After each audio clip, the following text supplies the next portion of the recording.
Welcome back to It's My Project, and I will cry if I want to.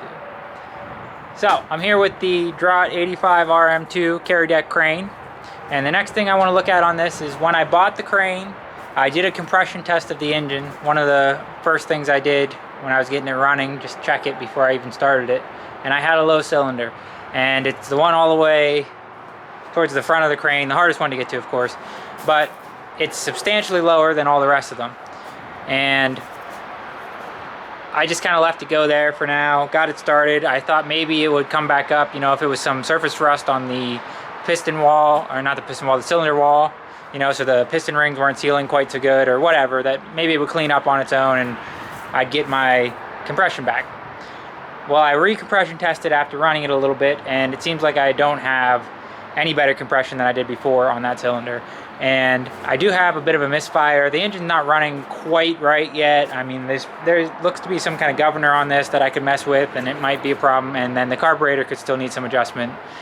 But it does run okay right now, and I want to see if I can find out why that cylinder is low on compression. So I'm going to do something called a leak down test, a cylinder leak down test. And basically what I'll do is I'll get the cylinder in question so that the piston is at top dead center of the compression stroke.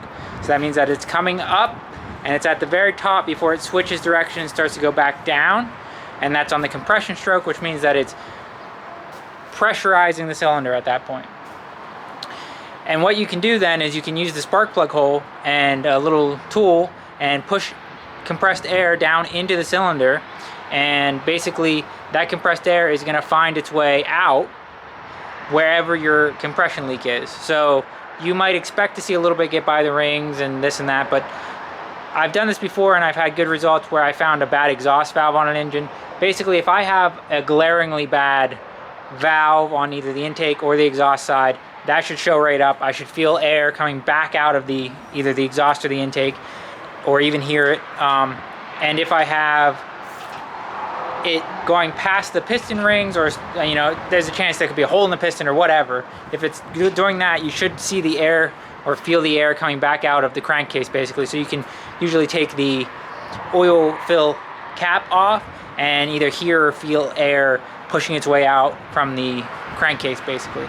So I'm gonna go ahead and get set up to take that spark plug out and get my tool set up, run an air hose, and get everything ready so we can go ahead and try and get this to top dead center, of course, first, that cylinder, and then leak down test the cylinder. But basically, it's all the way back in here.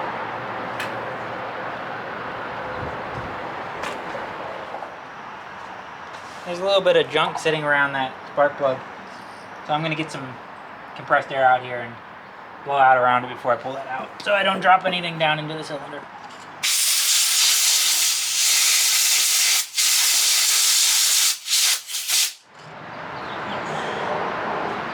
Plugs out.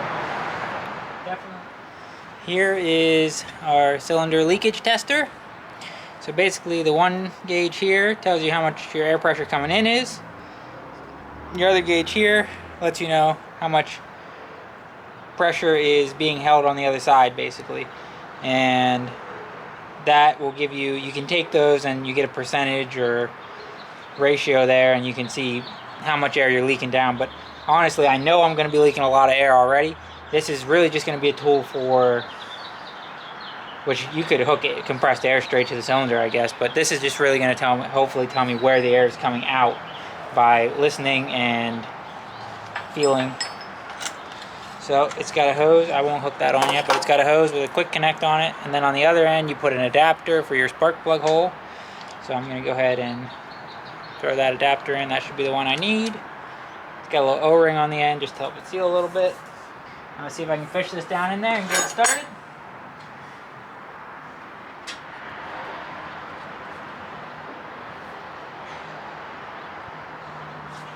Alright, that should be in there.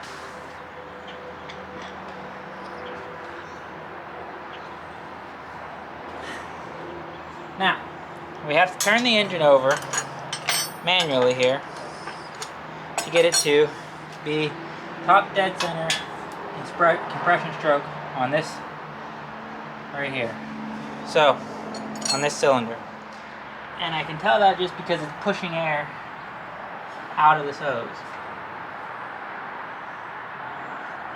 So it's got to be somewhere right in there. One thing to be mindful of when you do this is, especially if you're not in top dead center, on compression, when you hook this thing up, it will turn the engine with the compressed air. So like the fan blades, or if you're turning the crank with like a big bar or something to get to your top dead center, you're gonna have a spinning object of death. So now I should be able to hook this up to here.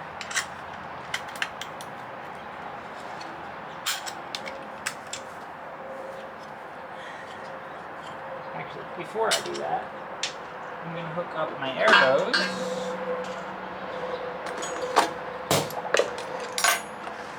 to my gauges,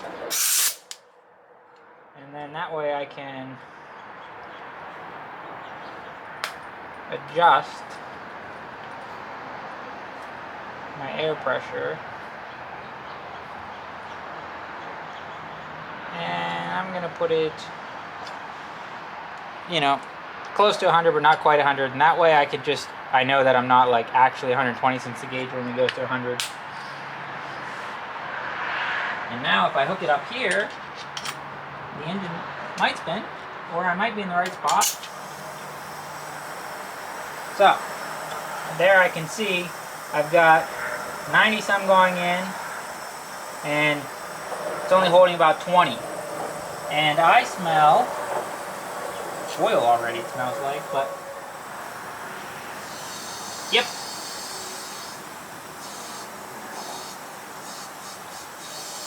So it sounds like the air is coming out of the crankcase, which is pretty bad news, honestly. Let's see what the exhaust feels like. Doesn't feel like anything out of there, really. I'm gonna crawl under there and get a better look at the intake side. It does seem like some air may be coming out of there. Nope, it's got a crankcase breather. It's got a crankcase breather down there, right near the carburetor, which is basically the intake. So I thought maybe that was it, but no, it's not. So I guess that's kind of like worst case scenario. So it didn't spin over. I'm pretty sure I've got top dead center compression stroke on it. If it was coming out of one of the valves, I might be worried that I just have a valve open and I'm not in the right spot. But with it coming out of the crankcase like it is, it doesn't really matter, I mean, if I'm even in the right spot, because that means that it's somehow bypassing the rings or the piston itself, if the piston had a hole in the top of it or something. Which means that it's not just going to be a simple fix, probably. There's potential still for me to be able to re-ring the piston inside the frame, without even just drop the pan underneath, and I should be able to do that if I wanted to, but it looks like maybe this engine's going to have to get overhauled at some point or replaced, which is not great news. I was hoping maybe it was just a valve that was burnt or stuck, and I could fix that without having to tear everything apart and do everything to the engine, but might be a good excuse to get the engine out of this at some point and do some real engine work. We'll see. So here we have about 90 going in, only holding about 20, and you can probably hear that. This is the oil fill.